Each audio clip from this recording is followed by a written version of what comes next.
Des milliers de croix noires, sans fleurs et parfois sans nom.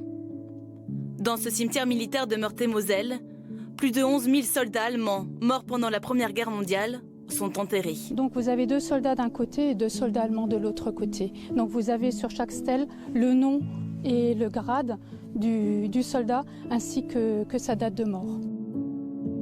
Ce n'est pas l'État allemand, mais une association privée qui s'occupe de l'entretien des sépultures. Alors, ces soldats allemands sont enterrés en France parce que la majorité des soldats qui sont tombés pendant la Première Guerre sont enterrés près du champ de bataille. On n'honore effectivement pas autant les morts de la Première Guerre mondiale en Allemagne autant qu'en France, pour la simple raison aussi que la bataille était loin, elle n'était pas sur le sol allemand. Donc les Allemands sont morts loin de leur patrie, ils sont morts en France pour la plupart, en Belgique. Depuis la création de l'association, ses membres réclament l'instauration d'un jour de souvenir.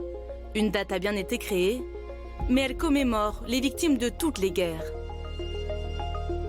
À Berlin, le souvenir de 14-18 et surtout de l'armistice a totalement disparu de la mémoire collective. Qu'est-ce que ça vous évoque le 11 novembre? Alors le 11 novembre, c'est... Qu'est-ce que c'est déjà? La chute du mur, c'était le 9 novembre. Qu'est-ce qui s'est passé le 11?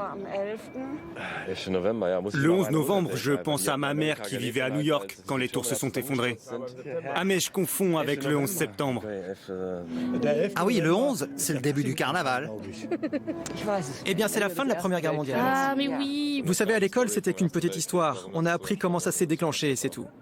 C'était quand même une grosse défaite, alors on n'a pas envie de la fêter. Ici, quand on parle de la Grande Guerre, l'ombre d'Hitler n'est jamais loin. Car selon les Allemands, sans la défaite de 14-18, il n'y aurait pas eu la montée du nazisme. Les Allemands, aujourd'hui, ils voient dans le moment de 1918, avec la défaite, avec la traité de Versailles, avec les débuts d'une république qui ne dure pas très longtemps, ils voient le germe du national-socialisme et de la Deuxième Guerre mondiale. Ils voient que c'est le moment où commence en fait cette histoire tragique qui a si fortement imprégné notre histoire. Et c'est pour ça que non seulement c'est moins important que l'époque nazie, mais aussi c'est vu comme quelque chose d'entièrement négatif.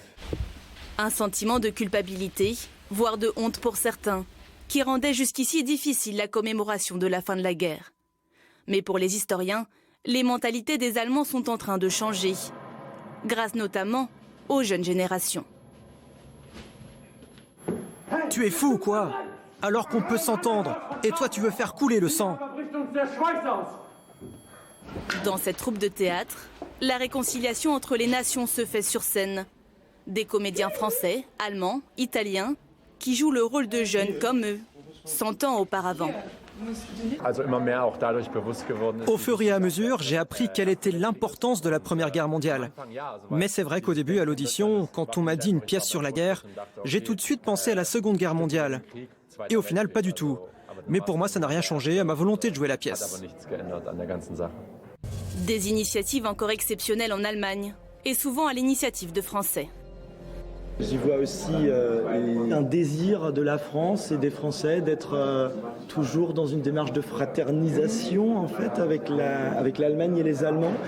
Et je pense qu'il y a un peu de vérité là-dedans, effectivement. Ouais, tu veux dire de forcer un peu à commémorer, soit nous, que du coup la démarche vienne vraiment de nous.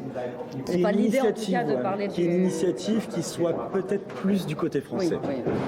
Bah, ça c'est sûr. Adieu la vie. Adieu l'amour, adieu toutes les femmes. Il aura donc fallu attendre 100 ans, des années de silence et d'oubli, pour rouvrir les plaies du passé.